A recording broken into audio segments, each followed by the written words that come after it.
Good morning friends. JNM second year का medical surgical first का मैं नेक्स्ट टॉपिक का स्टार्ट करने जा रहा हूँ। Brain stroke. ब्रेन स्ट्रोक क्या है, ब्रेन हेमरेज क्या है, चलिए तो हम बात करते हैं ब्रेन स्ट्रोक के बारे में।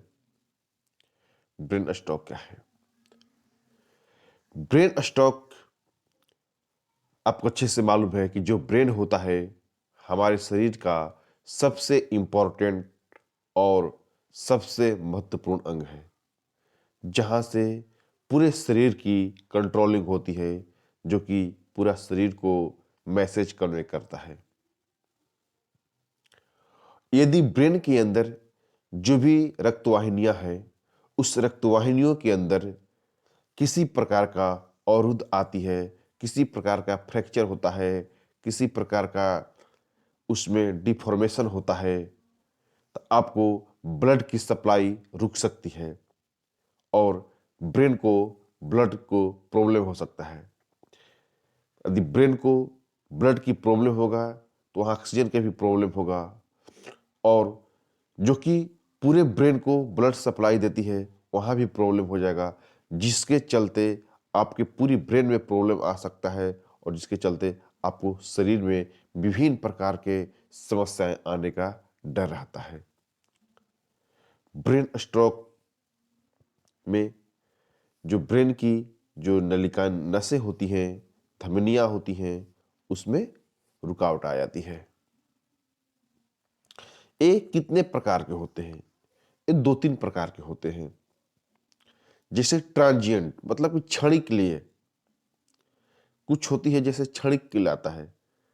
जैसे आपको कभी अचानक मानसिक तनाव बहुत ज्यादा आ गया तो वैसी स्थिति में ब्रेन स्ट्रोक होता है। कोई अचानक घटना घट गया, वैसी स्थिति में ब्रेन स्ट्रोक होता है, क्योंकि अचानक जो है मांस में जो रक्त वाहिनियां होती है संकुचित हो जाती है। जिससे जैसे ही रक्त वाहिनियां संकुचित होती है तो आपका ब्लड की सप्लाई अचानक रुक जाती है, जिसके चलते ये क्षणिक होती है, जो कि तुरंत खत्म भी हो जाता है। आइस्केमिक आइस्केमिक जो होती है ब्रेन स्ट्रोक, इसके अंदर क्या होता है कि जो वाहिनियां होती हैं, जो रक्त वाहिनियां होती हैं, जो धमनियां होती हैं, जिसमें ब्लड का प्रवाह होते हैं, उसमें क्या होता है, रक्त थाका जम जाता है या कोई फैटी वासा उसमें प्लग कर देता है, मतलब रुकावट डाल देता है। वैसी स्थिति को हम लोग आइस्केमिक स्ट्रोक कहते हैं। क्योंकि यदि आपको रक्त की थमक थका जमता है वाहिनियों के अंदर, तो जो ब्लड की सप्लाई सर्कुलेट हो रहा है कंटिन्यू, उसमें भी बाधा पहुंच सकती है। यदि उसमें बाधा पहुंचेगा तो ब्रेन को ब्लड की सप्लाई प्रॉपर तौर पे नहीं मिलेगी। दूसरा, आपको यदि उसके अंदर फैटी या कोई रुकावट आती है ब्लड के अंदर सप्लाई वाहिनियों के अंदर, तो आपको ब्लड की सप्लाई रुक सकती है। उसके चलते भी आपको ब्रेन को ब्लड नहीं मिलेगा, और ब्रेन को जब ब्लड नहीं मिलेगा तो ब्रेन को ऑक्सीजन भी नहीं मिलेगा। इसलिए इसको बोलते हैं आइस्केमिक स्ट्रोक। आपको हेमरेज स्ट्रोक हेमरेज स्ट्रोक में होता क्या है कि जो ब्रेन की जो वाहिनियां होती हैं, जो नसें होती हैं, वो फट जाती हैं, वो लीक कर जाती हैं, जिसके चलते वो मान लीजिए कभी एक्सीडेंट हो गया या किसी भी कारण ब्रेन की वाहिनियों पर ज़्यादा दबाव पड़ा और वो फट गई, तो फटने के कारण जो ब्लड होती है वो लीक कर जाती है। मतलब कि ब्लड जो है निश्चित अपना जो पॉइंट होता है उस पॉइंट पर ब्लड को नहीं पहुंचा पाती है वाहिनियाँ, जिसके चलते ब्लड बाहर आ जाता है। और ब्लड को बाहर आ जाने के कारण जो ब्रेन को सप्लाई जितना ब्लड का होना चाहिए, वो ब्रेन का सप्लाई ब्लड को नहीं हो पाती है, जिसके चलते आपको हेमरेज स्ट्रोक कर जाता है। मतलब पेशेंट को डेथ होने की संभावना बढ़ जाती है। स्ट्रोक के लक्षण क्या है?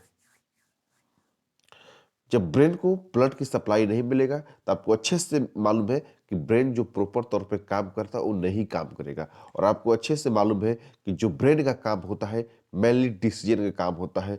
जो भी आपको शरीर का डिसीजन होता है, जो भी सिस्टम का डिसीजन होता है, जो भी निर्णय लेना होता है, वो काम ब्रेन ही करता है। जो भी दिशा निर्देश होता है वो काम ब्रेन करता है। तो आपको अच्छे से मालूम हो गया कि यदि जो काम ब्रेन कर रहा था वो अब काम ब्रेन नहीं कर पाएगा, जिस हिसाब से कर रहा था, जिस स्थिति से कर रहा था, जो डिसीजन दे रहा था वो डिसीजन नहीं कर पाएगा। अब बोल नहीं पाइएगा, किसी चीज़ को समझ नहीं पाइएगा, आपको भ्रम की स्थिति हो जाएगी, आपको लकवा मार देगा, शरीर में विभिन्न प्रकार की समस्याएं आ सकती हैं, क्योंकि वो हर चीज़ ब्रेन से कंट्रोल हो रहा था और वो हर चीज़ नहीं हो पाएगा। आपको आँख के सामने धुंधलापन आ जाएगा, आपको अचानक सिर में दर्द होने लगेगा, उल्टी होने लगेगा, चक्कर होने लगेगा, आपको बेहोशी आ जाएगी, आपके शरीर का जो संतुलन है असंतुलित हो जाएगा, अन्य विभिन्न प्रकार के शरीर में प्रॉब्लम आना चालू हो जाएगा। अब ब्रेन स्ट्रोक है तो उसको कैसे आप जज कीजिएगा?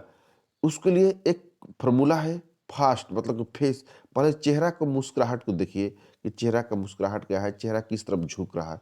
उसके बाद हाथ को उठा के देखिए, हाथ उठ रहा है कि नहीं, गिर रहा है कि नहीं। उसके बाद आप स्पीच को देखिए कि पेशेंट जो बोल रहा है वो क्लियरली बोल पा रहा है कि नहीं, जो पूछा जा रहा है वो बता रहा है कि नहीं।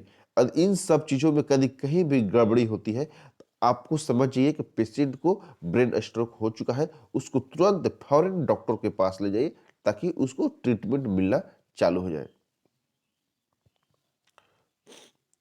इसका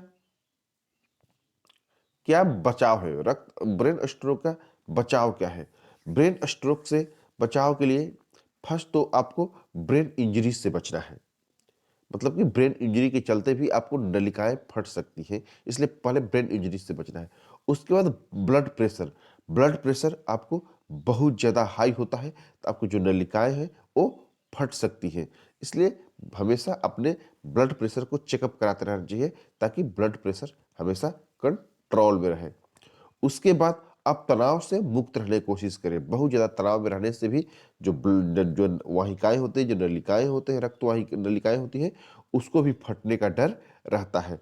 बहुत ज़्यादा में आप धूम्रपान न करें। बहुत ज़्यादा आप भोजन जो लें, बहुत ज़्यादा कोलेस्ट्रॉल भोजन न लें, वसा युक्त भोजन न लें। उसमें क्या होता है, जो वसा युक्त भोजन होती है, वो क्या करते हैं, नलिकाओं के अंदर वह रक्त जो वाहिकाएँ होती हैं, उस वाहिकाओं के अंदर क्या करती है, प्लग का निर्माण करती है, मतलब कि उसको अवरुद्ध करती है। कोलेस्ट्रॉल जो होता है क्या करती है, उसको वाहिकाओं को अवरुद्ध करती है, जिसके चलते आपको जो ब्लड की सप्लाई वाहिकाओं में होना चाहिए, वो ब्लड की सप्लाई वही नलिकाओं में नहीं हो पाती है, जिसके चलते ब्रेन स्ट्रोक की संभावना बढ़ जाती है। आपको तंबाकू, धूम्रपान से कंट्रोल दूर रहना चाहिए। आपको मधुमेह पर नियंत्रण रखना चाहिए, क्योंकि डायबिटीज़ ही इसके बहुत बड़ी कारण है। इसलिए डायबिटीज़ से अपने आप को बचाना चाहिए। उसके लिए आपको संतुलित आहार लेना चाहिए। आपको ऐसे आहार लेना चाहिए जो आपके शरीर के लिए फ़ायदेमंद हो, ज़्यादा हानि ना करे, ज़्यादा फैटी ना हो, ज़्यादा आपको तेलीय ना हो, ज़्यादा आपको शुगर लेवल का नहीं हो। वज़न पर नियंत्रण रखना चाहिए। ज़्यादा आपको खाने-पीने में फल सब्जियों का प्रयोग करना चाहिए, ताकि वो रेशेदार होते हैं और शरीर के लिए फ़ायदेमंद भी हो। निश्चित तौर पर रोज़ आपको व्यायाम करना चाहिए, आपको टहलना चाहिए, ताकि शरीर को क्या करे, स्वच्छ ऑक्सीजन मिले, स्वच्छ स्वच्छ शरीर रहे, स्वस्थ रहे शरीर रहे। साइकिलिंग चलाना चाहिए, रोज़ एक्सरसाइज करना चाहिए। इसका कैसे परीक्षण करेंगे? पहले तो डॉक्टर के पास जाते हैं, डॉक्टर पहले आपको शारीरिक परीक्षण करता है। मतलब कि आपको देखता है ऐसे नॉर्मली, उसके बाद आपको एमआरआई कराता है, उसके बाद आपको सीटी स्कैन कराता है, उसके बाद आपको अल्ट्रासाउंड कराता है, कैरोटिड अल्ट्रासाउंड कराता है। उसमें देखता है कि इन नलिकाओं में कहाँ फटा है, नलिकाओं में फटा है कि नहीं फटा है। उसके बाद उसमें देखा जाता है कि उसमें कोई प्लग तो निर्माण नहीं हुआ है, कहीं फैटी का निर्माण तो नहीं हुआ है।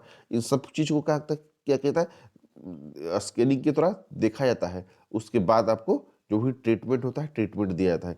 इसमें जो होता है एंटीकोगुलेंट दवाएँ दिया जाती है, ताकि जैसे मान लीजिए बीच में ब्लड का थक्का जम गया हो या कोई प्लग हो, उसको दूर किया जा सके, ताकि ब्लड की सप्लाई प्रॉपर तौर पर ब्रेन को मिलना चालू हो जाए। यदि ब्रेन के अंदर हेमरेज हो चुका है, तो वो बहुत ही कॉम्प्लिकेशन चीज़ होता है, जिसमें व्यक्ति को मरने की 100% संभावना बनी रहती है।